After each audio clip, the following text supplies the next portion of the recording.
ante un dictador. Porque nunca repetirá sus errores y será reconocido eternamente por su dignidad soberana. Radio Progreso, la voz que está con vos. Comisión Centroamericana de Medios de la Compañía de Jesús, SECAM. Compañía de Jesús en misión. Voces apostólicas. Eres tú, Ignacio, nuestro guía y animador.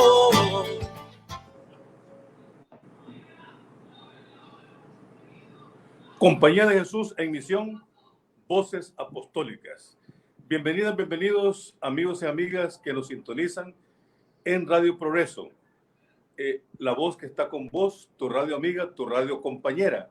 Y también para todas las personas que nos sintonizan o nos ubican a través de las redes sociales.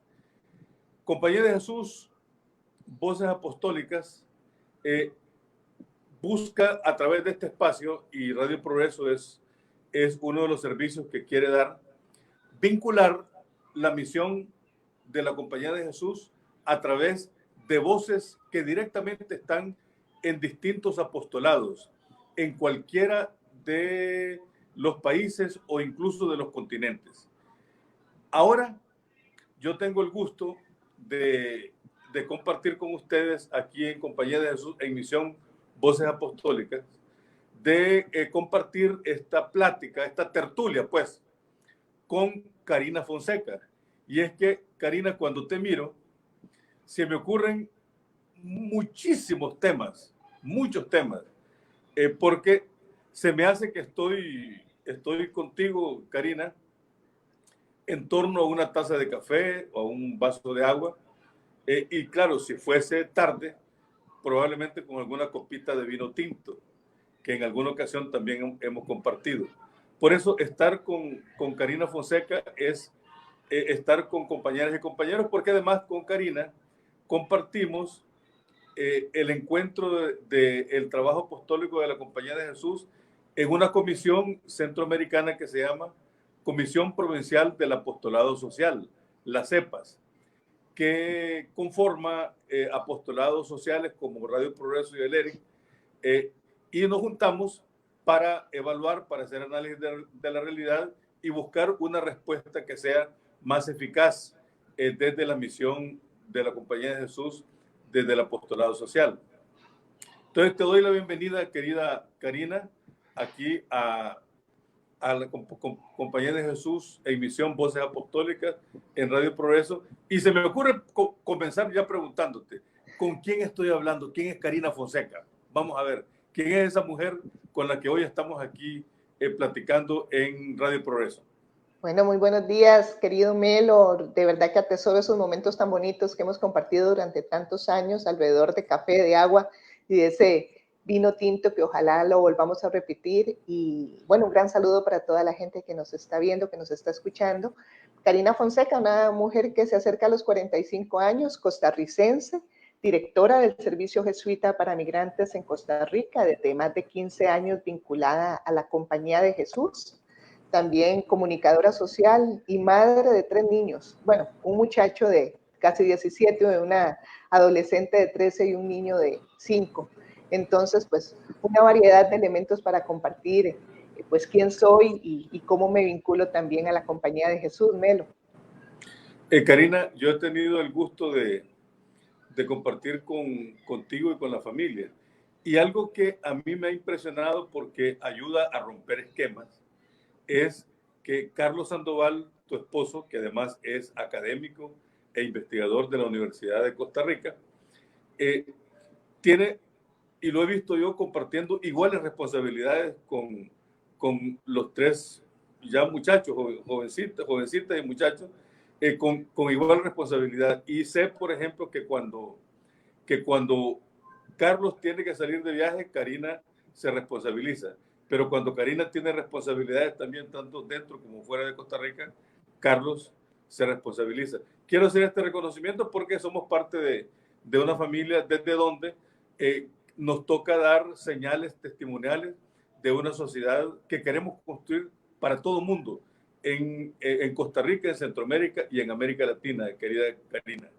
Y es que sin duda, Melo, o sea, si no construimos esas posibilidades de una relación más equitativa en los planos domésticos, en nuestra vida familiar, pues poco seremos capaces de hacerlo hacia afuera, ¿verdad? Entonces yo creo que ese es un desafío que tenemos en las familias en esta época, que nuestros hijos y nuestras hijas crezcan viendo esa paridad, esa participación en la vida doméstica. Yo también cuando viajo constantemente o cuando, bueno, antes de la pandemia, lógicamente, pues irse con la tranquilidad de que los niños quedan bien, que quedan animados, que no hay esa cuestión, mami, no vaya por allá. En realidad es grato y yo creo que eso es lo que yo quisiera que ellos vieran, un ejemplo de que es posible que una mujer también pueda ser profesional, pueda ser madre y pueda compartir responsabilidades y que eventualmente si en algún momento pues tienen un compañero o una compañera, ellos también pues puedan hacer una elección que les permita ser libres y manifestarse en muchos otros campos. Ojalá esa sea una contribución.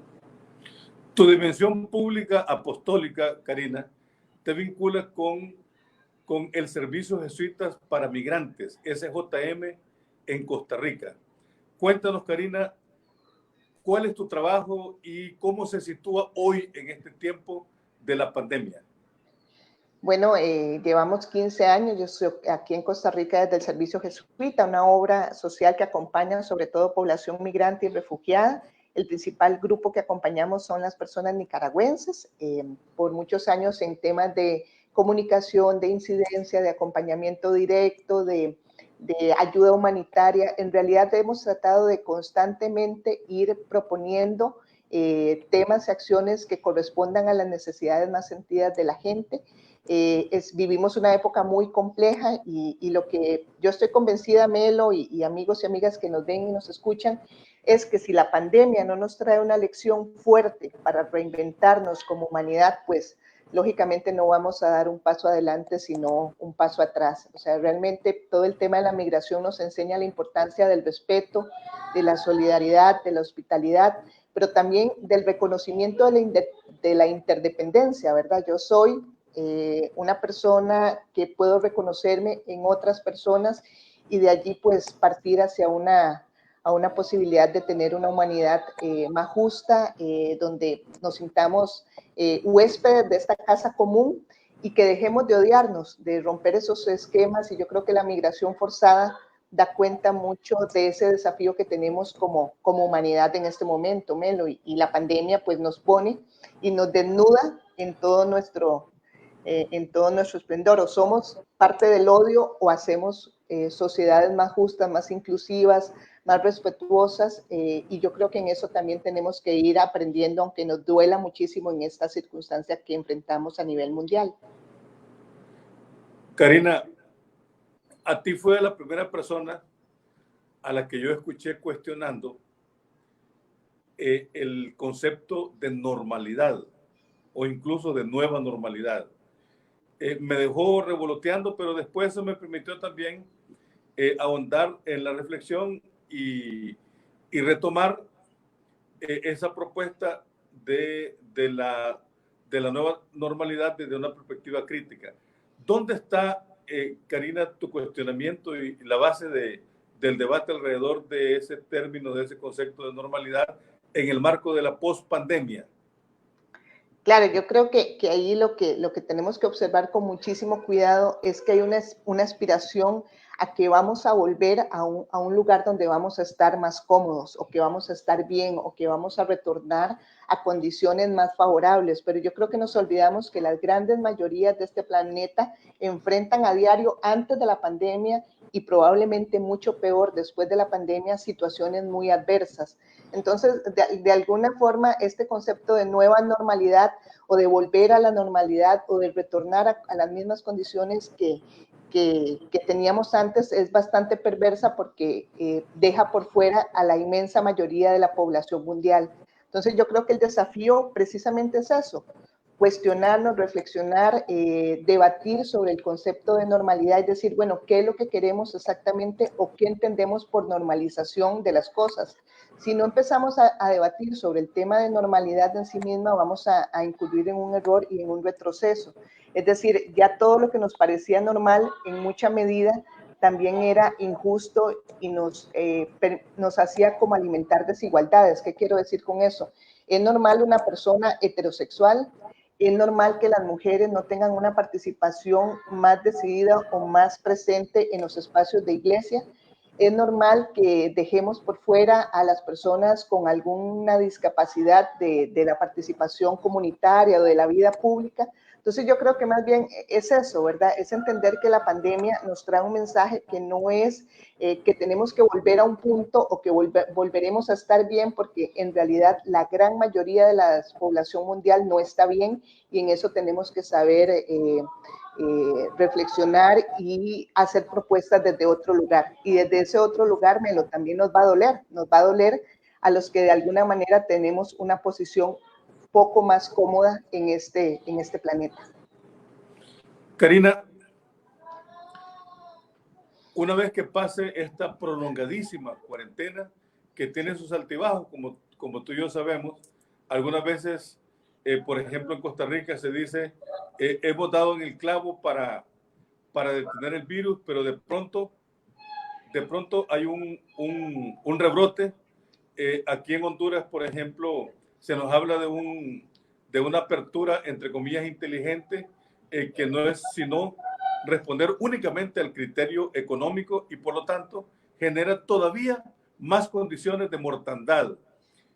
Entonces, volver a una estabilidad, pues, social, política, económica, por ejemplo, Karina, sería normal, entre comillas, que continuemos, por ejemplo, en la iglesia, la Compañía de Jesús, parte de la iglesia, en donde las mujeres mantengan una palabra y una presencia y un lugar completamente secundarios en relación con las dinámicas de tomas de decisión en el marco de una cultura auténticamente patriarcal tan inserta dentro de la iglesia de la Compañía de Jesús. ¿Sería normal eso, querida Karina? Normal si lo entendemos, como bien decíamos, en esa noción ya que hemos adoptado o naturalizado como que es así. Si las mujeres han sido iglesia y han sostenido la iglesia por muchísimos años, pero siempre en una posición de subordinación. Yo creo que el gran desafío que también esta época nos plantea, y desde mucho antes también, y lo decíamos en una pequeña reflexión que Melo y yo trabajamos hace unas semanas, ¿verdad? La iglesia tiene que salir de sus encierros, tiene que ser capaz de abrir sus puertas y también abrir su mente a los cambios, y sin duda el rol de la mujer de otra manera en la iglesia es fundamental. ¿Qué quiero decir con eso? Que también la iglesia, los hombres que forman parte del clero tienen que perder el miedo al papel protagónico que pueda tener la iglesia la mujer en diferentes espacios de iglesia. Yo quiero decir varias cosas, Melo. Una es que sin duda la mujer ya tiene un rol muy relevante a nivel de lo que es ser iglesia, ¿verdad? Sin embargo, él no es reconocida y está en una situación de subordinación. Por otra parte, el clero tiene que abrirse a la posibilidad de que la mujer ocupe cada vez más espacios de participación, no como lo decía, en un rol de subordinación, sino como protagonista, como participa de decisiones importantes, como generadora de propuestas transformadoras, y eso está allí presente. Pero también yo quisiera decírmelo, que también tenemos un desafío como mujeres que formamos parte de estructuras, en este caso de la Compañía de Jesús, de también revisar internamente los cambios que tenemos que dar para propiciar también esa transformación. Yo creo que a veces, y voy a decirlo quizás un poco fuerte, hay mujeres que son más jesuitas que los propios jesuitas, ¿verdad? Entonces yo creo que también tenemos el reto como mujeres de contar con espacios particulares para reflexionar, para reeducarnos, para hacer propuestas, para hablar como bloque y como colectivo que está haciendo una contribución dentro de la iglesia y que tiene que ser reconocida como tal. Es decir, los hombres jesuitas tienen que cambiarlo, los hombres curas en general pero también las mujeres tenemos que dar un paso adelante, reeducarnos y ser agentes de transformación dentro de la iglesia. Pero yo creo que parte de ese principio, que vos lo señalabas muy bien en el último artículo, esos encierros mentales que a veces hacen tanto daño a la iglesia. Si la iglesia quiere sobrevivir en otros 100 años, en otros 1000 años, tiene que reinventarse e incorporar al 50% de la población mundial de una manera más equitativa, y pues lógicamente ese es un gran desafío en esta época, Melo. Sí, gran tarea la que tenemos. Ojalá que no nos quedemos atrapados ni nos conformemos con la comodidad, con el confort o con lo que ya tenemos ganado. Todavía falta muchísimo por construir en esta misión apostólica que se define a partir de nuevas y auténticas relaciones de género. Bueno, querida Karina, volvamos al Servicio Jesuita con Migrantes, al SJM.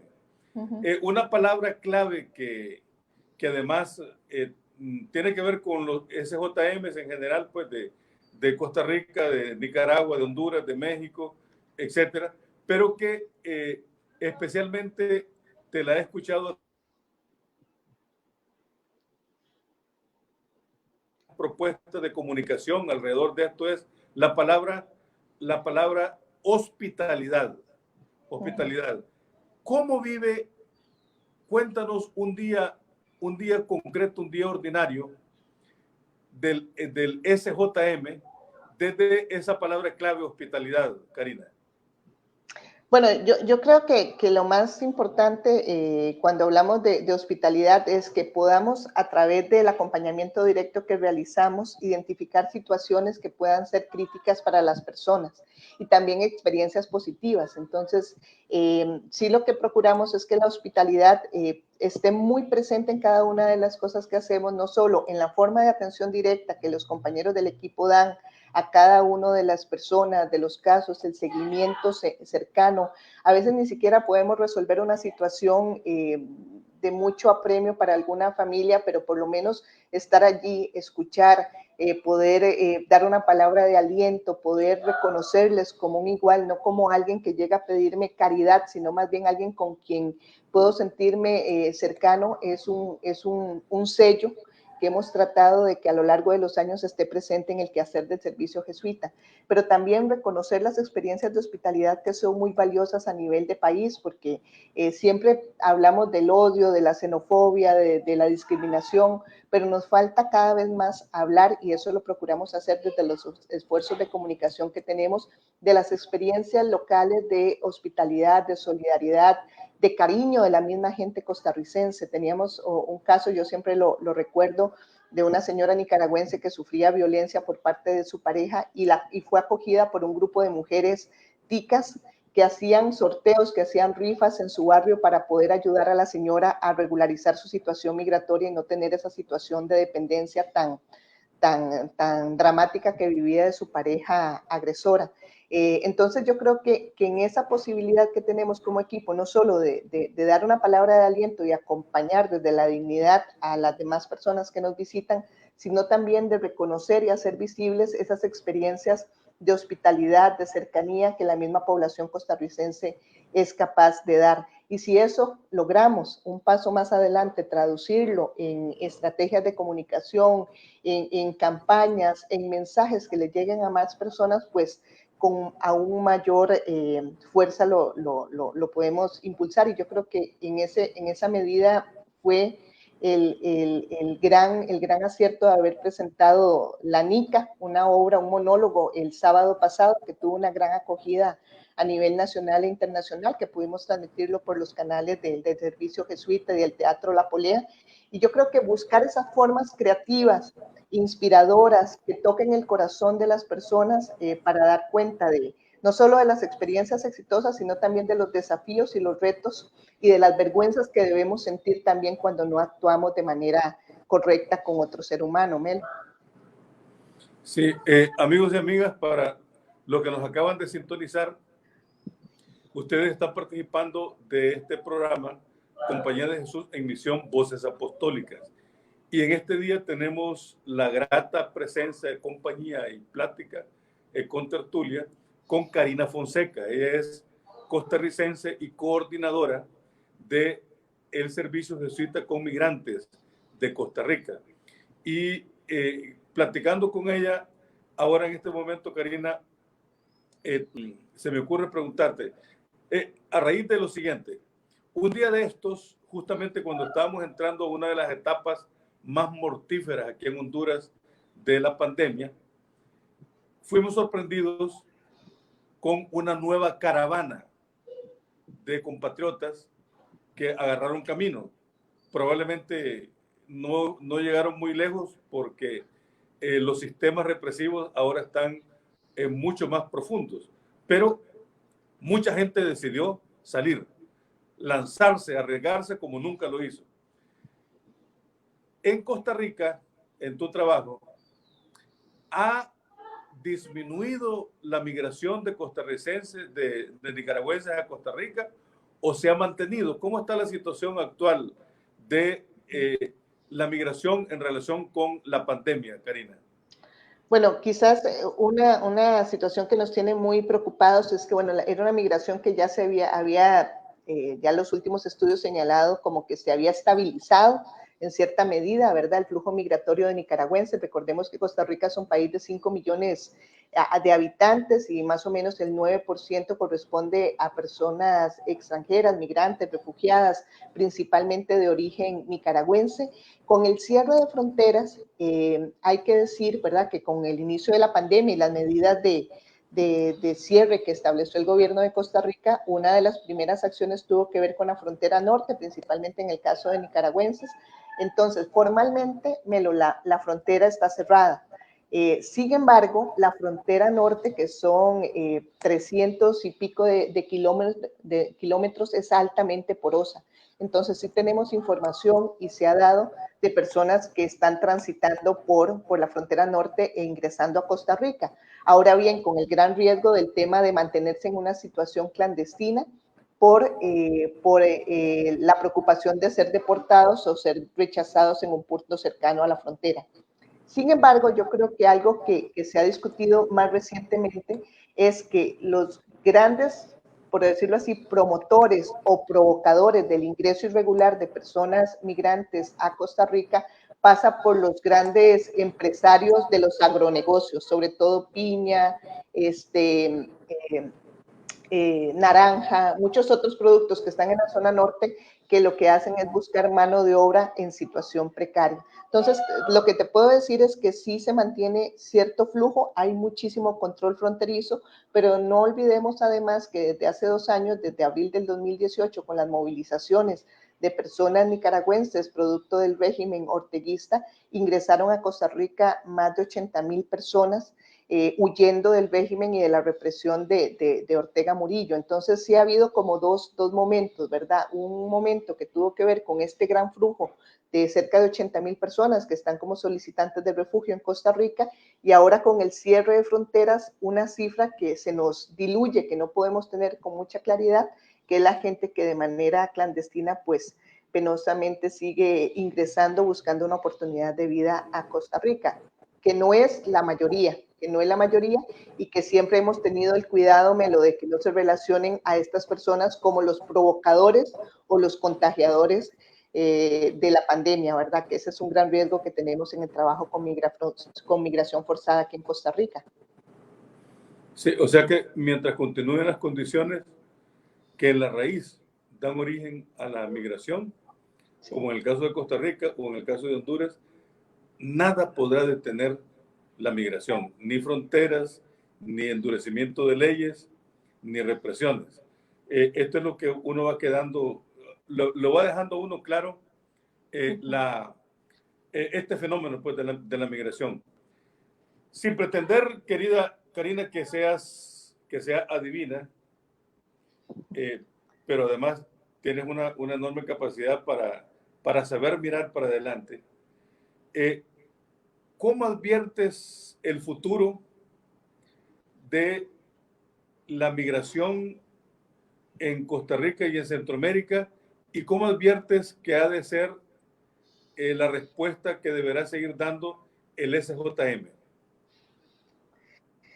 Bueno, ojalá pudiera tener como una respuesta, una valoración más optimista, pero yo creo que me gana el pesimismo. Creo que en tanto sigan imponiéndose las condiciones de exclusión, de falta de oportunidades, de gobiernos democráticos, de erradicación de la corrupción, de la falta de condiciones mínimas para tener educación, salud, trabajo, oportunidades de estudio, la migración forzada va a ser un hecho que tenemos que enfrentar y que tenemos que también colocarnos en un lugar donde prioricemos o demos como sentido a la importancia de la dignidad humana, independientemente de la nacionalidad, de su origen, de las circunstancias que estén pasando. Entonces yo quisiera decir que creo que es un tema que está, que va a estar, que va a permanecer por muchos años. Si imaginamos que la pandemia puede ser un parteaguas entre una forma de ser sociedad y otra, eso no lo sabemos. Yo creo que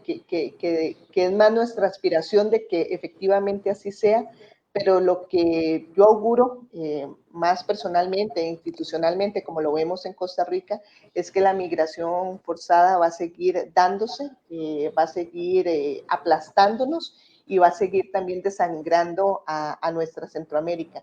Yo creo que el desafío que tenemos como organizaciones, como obras de la Compañía de Jesús, es reconocer, inicialmente yo creo que es eso, la dignidad humana de cada ser humano, independientemente en dónde esté pisando la tierra en ese momento, poder generar transformaciones a nivel de imaginarios en los países donde está ocurriendo la migración, en cualquiera de sus fases, sea en el país de origen, en el país de tránsito, en el país de destino, y seguir de alguna manera planteando propuestas innovadoras, transformadoras y que interpelen decididamente a los países que son los grandes expulsores y responsables de estas autoridades incapaces o corruptas que obligan a las personas a salir. De nuevo, y aquí lo insistimos muchísimo, el tema de la migración forzada no puede ser culpabilizar a la persona que está llegando a buscar una oportunidad de vida o para salir adelante. Debemos atacar decididamente o señalar de manera decidida los grandes responsables que están a la base de esta trágica realidad que es la migración forzada, Melo. Sin embargo, Karina, el ambiente que hay, incluso entre muchísimos sectores populares, es poner el dedo y señalando como responsables a las víctimas. Así es.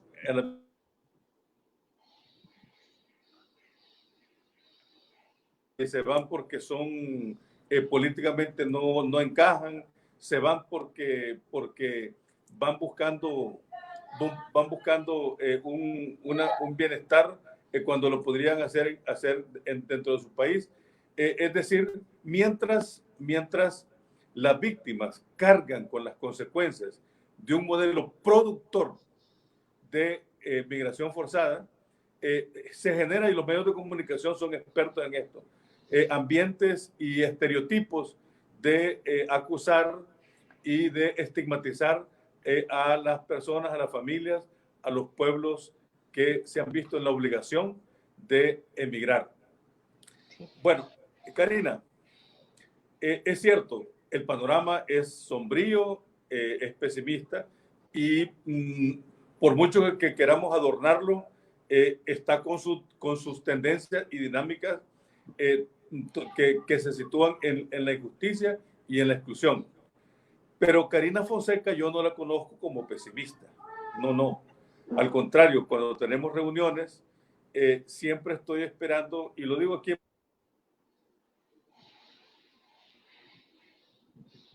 sobre cualquiera de los temas, porque siempre hay un cuestionamiento al tema, pero siempre hay una puerta que abres para ir viendo posibilidades de respuestas, por muy graves que sean los problemas. Karina, ¿dónde alimentas tu fe y tu esperanza en estos tiempos oscuros y pesimistas?